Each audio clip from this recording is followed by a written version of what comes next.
How many of us have been sold packages either for our aquariums or our ponds that were supposed to do all the filtration and you would never have to worry about it? How many have fell for that one? Me included. So I'm breaking it down for basically filtration for dummies. Meet Dummy. Stay tuned and we'll get right into it.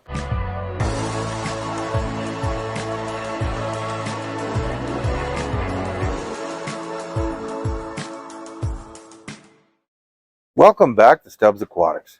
Say hi, Marley. What would a video at Stubbs be without Marley in it? Well, let's talk about filtration. I'm going to go over it. I'm going to make it simple for all of us to understand because not all of us are rich, are plumbers, or have access to everything. Some of us have to make it ourselves, and you have to do with what you've got. I'll go over the main types of filtration. Filtration basically comes to three different types: mechanical, biological, and chemical.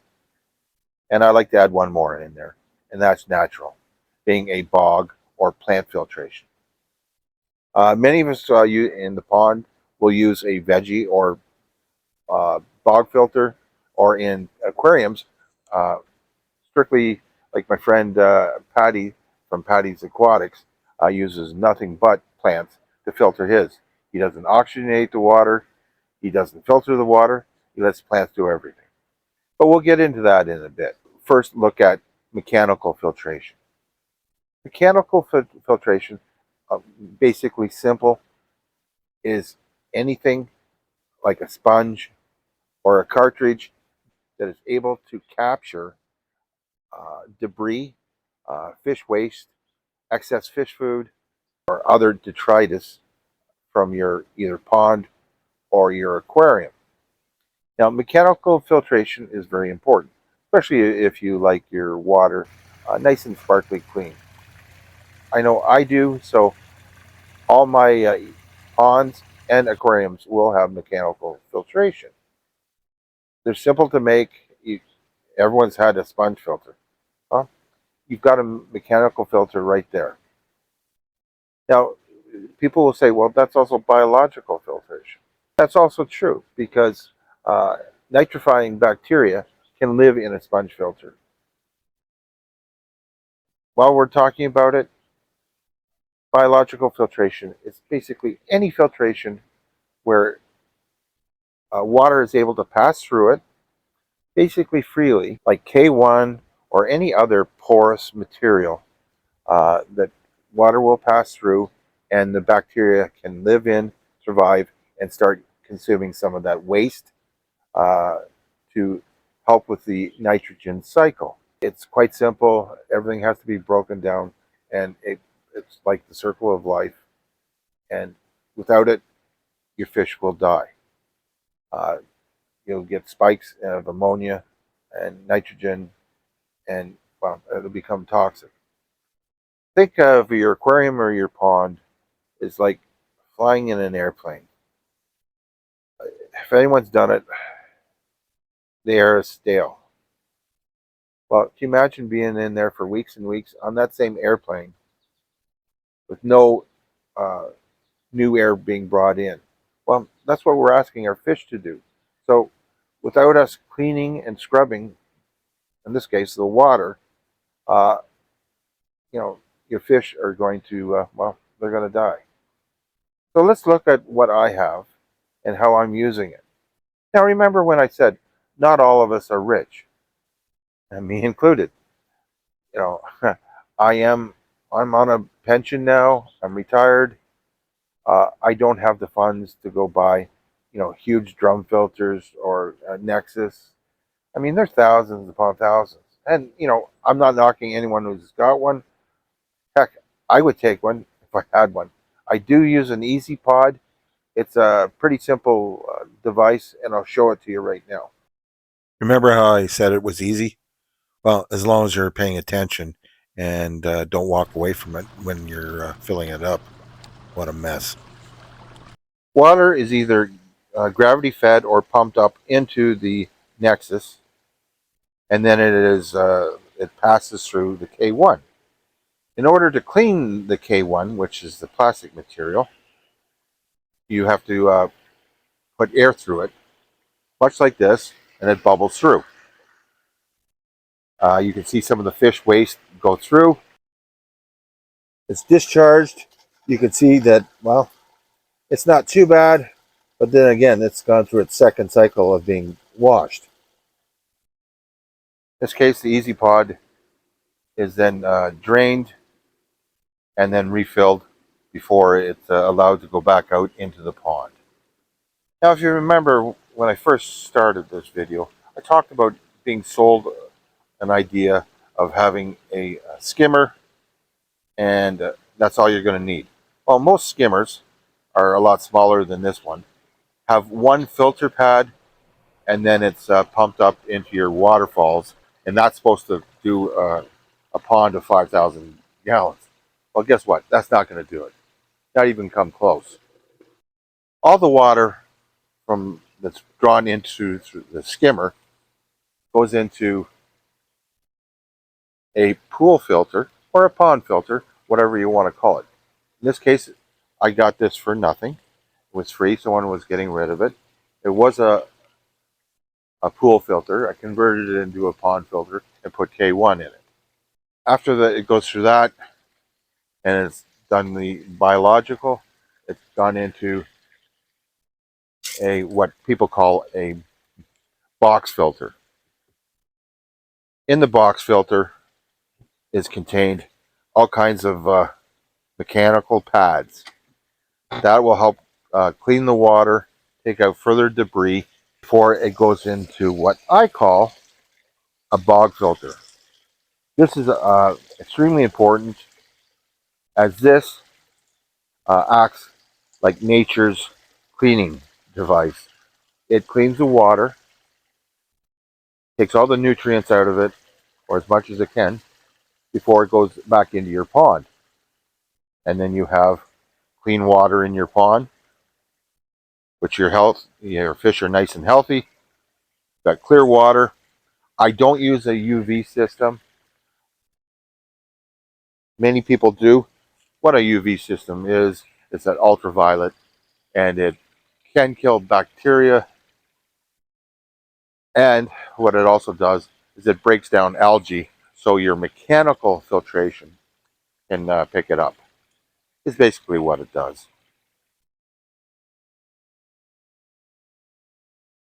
Having plants, to me, in a pond is key, because I don't have the fancy filtrations that some others do.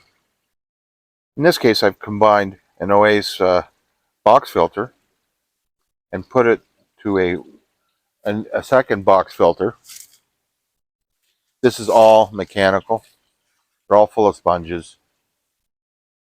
And then it goes into a stream before entering the pond.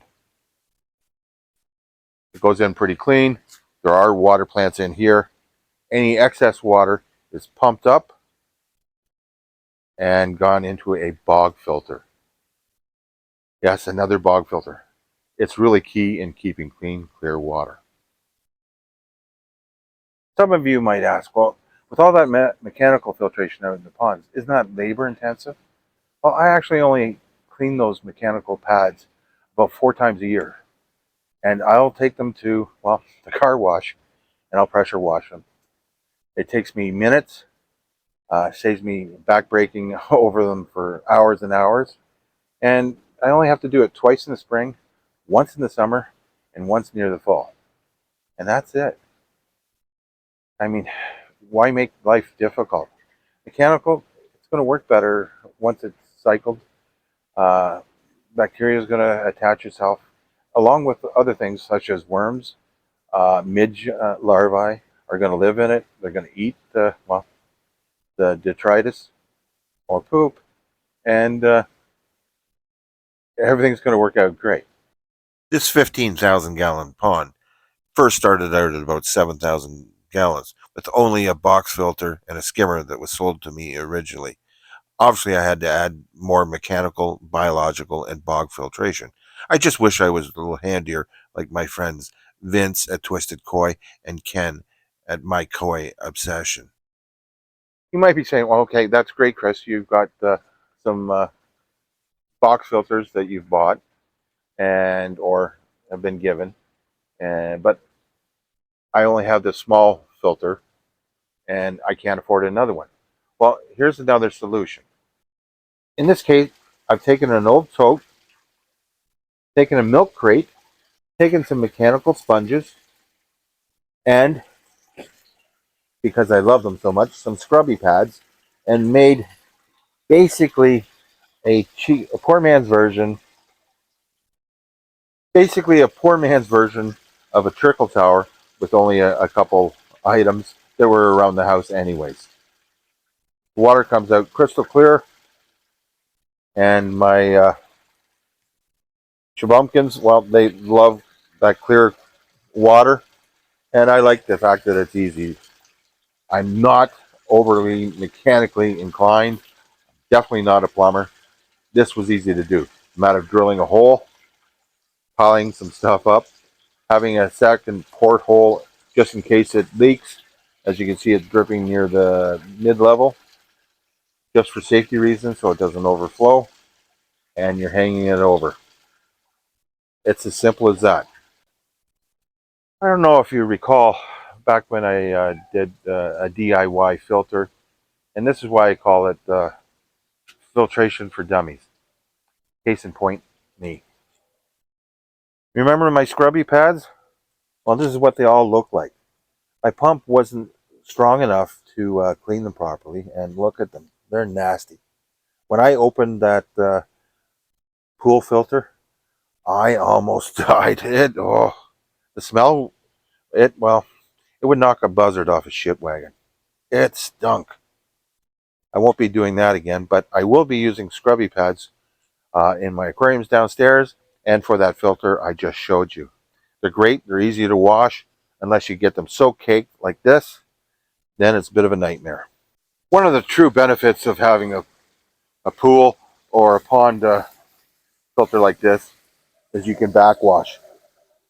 Like my scrubby pad, the K1 can be easily washed with a ordinary pond pump of about 3,500 gallons an hour. I also use what is a veggie filter. To me, if I can grow plants that are edible through the use of the waste in the pond, I'm going to do that. In this case, it's a zucchini uh, growing in gravel, and underneath that are some mechanical sponge pads to make sure the water is clear before it goes re-enters the pond, and also so the debris, as in the gravel, doesn't get sucked down into the pond, or in this case, the IBC tank. I also do this on another IBC tank where I grow strawberries the same way. So what is chemical filtration? That's pretty simple. That's you're cleaning the water through use of chemicals. Basically, any chemical like activated carbon that you're adding to your aquarium or your pond to reduce ammonia and waste. There's several different types, but you're a slave to those. That's my personal opinion. And you don't know when they're done, right? So you're constantly testing your water, and I really don't like testing my water. Just me. I like the fish to be able to tell me what's going on, and experience also tells you what's going on. So that's great, Chris. I don't have a pond. How do I use a uh, bog filter in my aquarium? You know, everyone's heard of hang-on back filters or sponge filters, canister filters, some pump filters.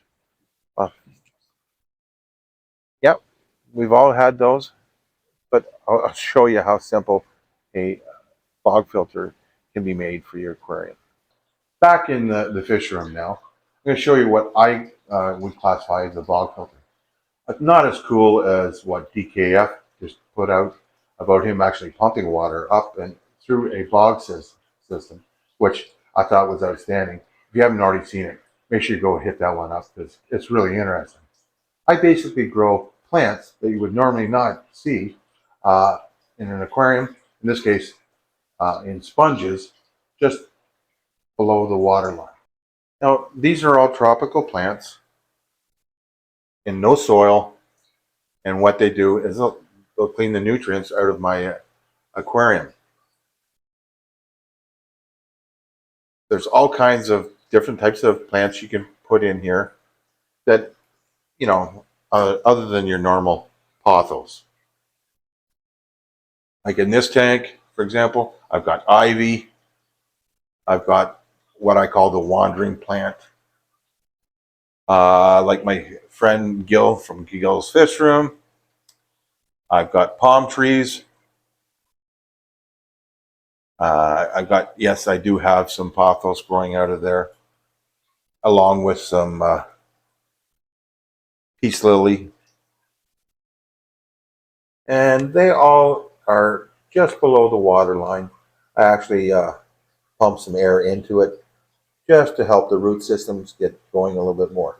I do keep sponges in there to help hold the plants in place, and it also acts to pull in the nutrients. You will see plants in virtually all my aquariums that grow on the outside.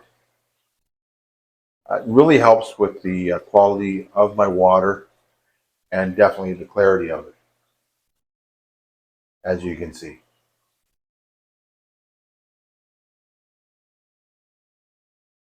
Especially with guys like this.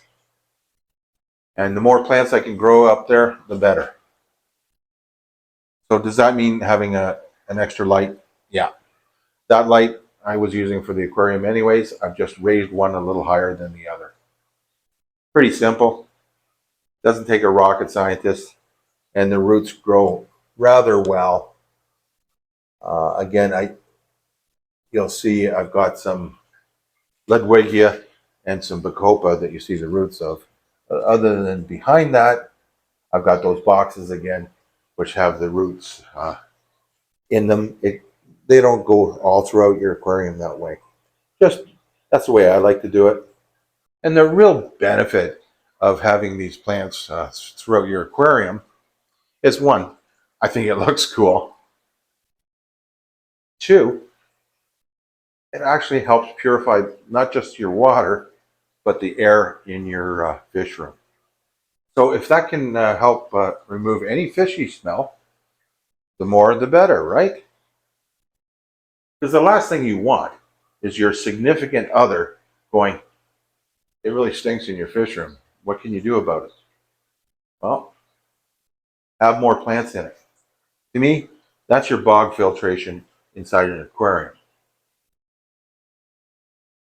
Now, right now, most of my tanks are shut down because I'm working outside and I just have enough fish in here to keep my plants happy and healthy. So when I bring my fish back inside, my aquariums are all set up and ready to go. And you can see I also use several types of filtration in here. Most of it is mechanical with a little bit of biological mixed in. Because when you have an aquarium like the Barb City aquarium here, where I've got lots and lots of fish, you need that extra filtration. Yes, it's heavily planted, but this is very heavily stocked.